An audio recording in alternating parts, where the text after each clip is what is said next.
shot here. So you were able to kill the aphid with your bow and arrow. I think that's like my proudest moment. I was not expecting, and the fact that I did it on one of the first few tries, I was very proud. So thank you. Yeah, one thing that for people that are really looking at the stream, one thing you'll notice is on a lot of the resources, you'll see an axe and a hammer. Those are the tools that you'll need to harvest those items. So we just want to make it very easy and apparent to tell you, like, hey, you'll need this to be able to harvest this thing. So you'll see that occasionally pop up. And it's one thing that we've been working a lot on to communicate that to the player. I think it's just a cool addition to the survival game that we're looking at all different ways of improving the survival game with Grounded. No, and you guys also did a really good job in streamlining the crafting too, because I don't know if you remember when I was picking up all the items, all the plant fiber, not only did it tell me how much I picked up, but it told me how much I had in total, which helps when you're trying to keep track and trying to craft a whole bunch of stuff all at once. Oh, yeah. Finally got those pants on. I am fully armored out. And you can see we have storage. So if your inventory is only a certain size, so you'll have to store stuff. And here's another cool addition that we've never shown off before is the smoothie station. So the smoothie station is a unique utility building that you can place down in your base.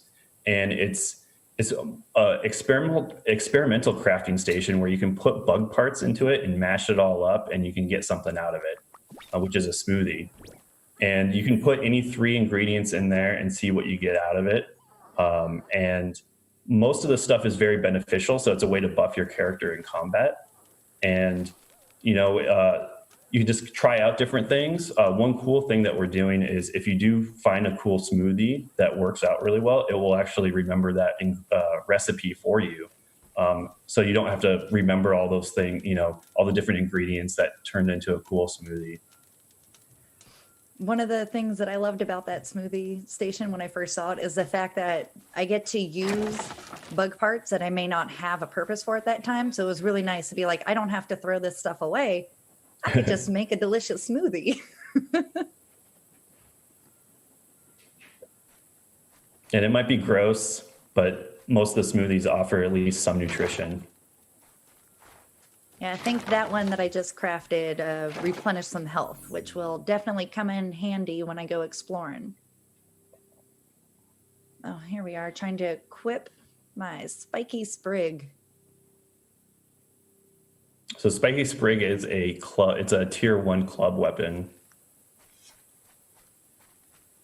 Yeah, we also have a spear that we have. Yeah, I think so far I've been able to craft and equip a spear, the spiky sprig, and a bow and arrow. So if you noticed, time of day is passing in the world right now. And we started in the early morning, and now it's about midday here.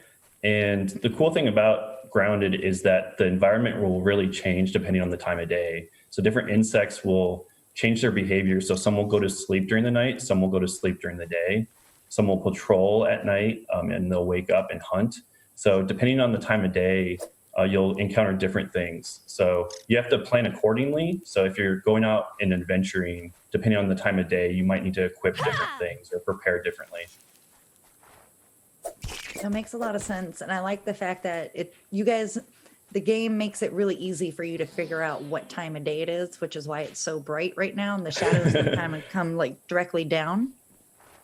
Yeah, the visuals are just amazing. I love just watching the sun go, overhead and watching the lighting. Oh, yeah. Oh, and so here we're we venturing go. over found towards our the first oak tree. spider on this oak tree.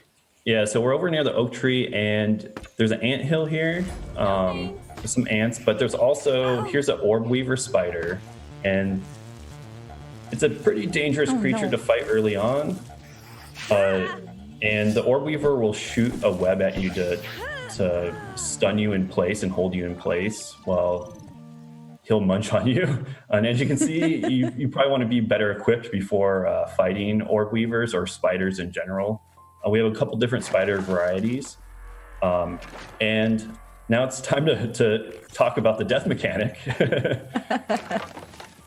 So as you can see, there's a small penalty to death. It's not a huge penalty. And once you die, you'll have to go and retrieve your equipment that you were carrying on your backpack. Yeah, We want to I get like the player fact, like up and too, running really that quickly. You guys, there's an icon on the screen, so that way I'm not completely lost. So if I went off exploring, didn't know where I was, it's pretty easy to go find my backpack. Whether or not it's going to be easy to get to the backpack is a different story. But this one looks you like have to it's sneak okay. in there.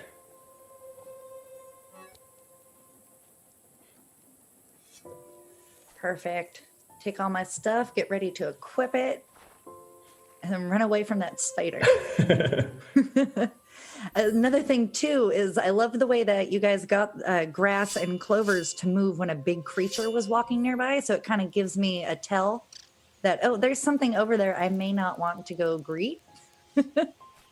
That's one feature that we're really proud of, that we were able to pull that off. So all the grass that you see here is interactable. Every little bit is interactable. And it's one cool thing that we were able to do to have large insects really, show off how big they are by displacing the grass. And it's a really cool thing where you can see on the horizon if there's a huge creature lurking about.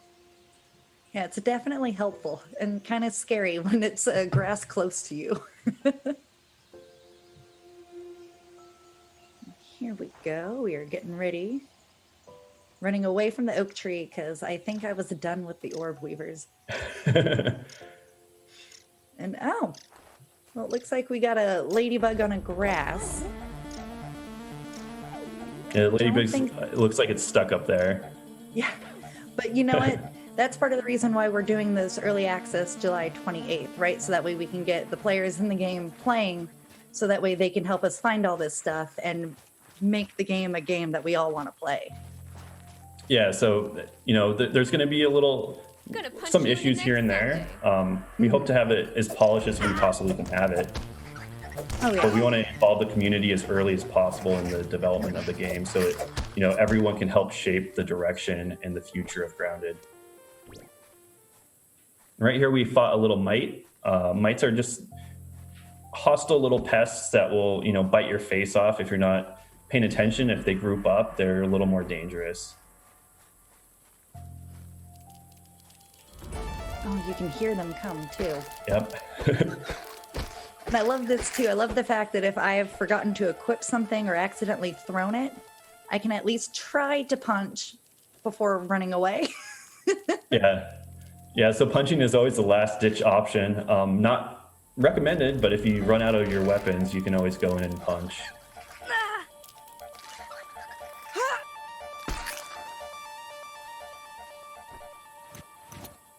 There we go. So going back to some of the story, it seems that I seem to be standing under some sort of machine. Is that something we'll find out later on? Yeah, so that is a story element. There is a lot of, as you can see from the trailer, there is, a lot going on in this yard with a lot of different layers. And that's one thing that as you play through the storyline, you'll find more and more information about what's going on, about the mystery of the yard, who put you here, who owns this yard. And, we introduced the robot friend in the game. His name is Burgle, and we both have Burgle shirts on. So Yeah.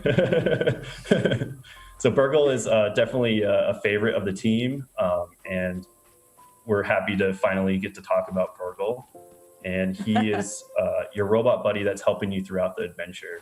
So not only do we have this awesome world to explore, but we do have a story that takes you through the different environments, and there's reasons why you're here. And that's really important to us, as a studio, to have a rich story with awesome characters. You can see the grass moving. That is a much bigger spider this time. Holy jeez. Yeah, you can see that we do have banter with the characters. So if you're playing alone, you still get the banter from the character that you picked, and they'll comment on the things going on in the yard, and it adds a lot of personality to the character and to the adventure. And that was a hunter wolf spider, and those guys, you just want to run the other way if you see those. Yeah, I also liked back there that I was able to go inside the soda can and go Oh yeah, explore inside that. That was neat. yeah. All the man-made objects are really fun landmarks to build bases around. Hey, I think I hit And a if spot you in the want to build park a last base week. inside See, the that's can where as it well ended up. and make it your house, you can do that. Offers good protection. Now we're in a slightly different area in the yard, which is what we call the flooded area. And there's a sprinkler nearby that has a crack in it and has been leaking for several days and has flooded a big portion of the yard. And in this flooded area, there's different flora and fauna that you'll experience and find, and different materials that you can craft from. And there's one little creature that has been, you know, kind of bugging you, which is our gnat. And the gnats are just little, pest insects that you can hunt for food, but they also try to bop you and give you little. We call it the gnat kiss, and bop you off objects if you're on top of something. And Yeah, they're not they're very more dangerous fun. in swarms. Yeah, I could see that because you see the one and you can keep an eye on it and just kind of attack. But back there, once we had the four, there was no way. And we do have toys in the yard too, so that there is a reason why all these things are in the yard. Oop, and there's a big spider. Oh, no, he chased me down. Oh, and that's it. I died. Well, fun.